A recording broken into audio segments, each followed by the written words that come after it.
25শে জানুয়ারি ছিল আমাদের দুটো বিয়ে বাড়ি, আর আমরা তাই জন্য গিফট কিনতে চলে গেছিলাম। আর যেই আংটিটা দেখলে ওটা আমার খুব ভালো লেগেছিলো, তো ওখানে গিয়ে আমি ওটা কিনে নিয়েছিলাম। আর কিনেই সঙ্গে সঙ্গে আমরা বাসে উঠে চলে গেছিলাম কাকদ্বীপে। আমাদের বিয়ে বাড়িটা ছিল কাকদ্বীপে। তোমরা অবশ্যই কমেন্ট করে জানাবে আমার লুকটা কেমন ছিল।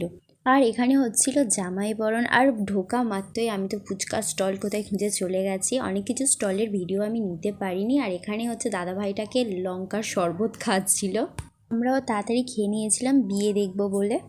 আগে থাকতেই বলে রাখি আমার গলার অবস্থা খুব একটা ভালো না, গলাটা একটু ধরে গেছে, তাই ভয়েসটা একটু খারাপ লাগছে।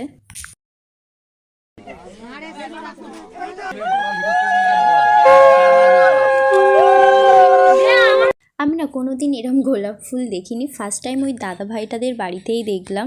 আর এখানে হচ্ছিল বধূ বরণ করা আর নানান রিচুয়ালস পালন করছিল। তোমরা অবশ্যই কমেন্ট করে জানাবে আমার ভিডিওগুলো তোমাদের কেমন লাগছে।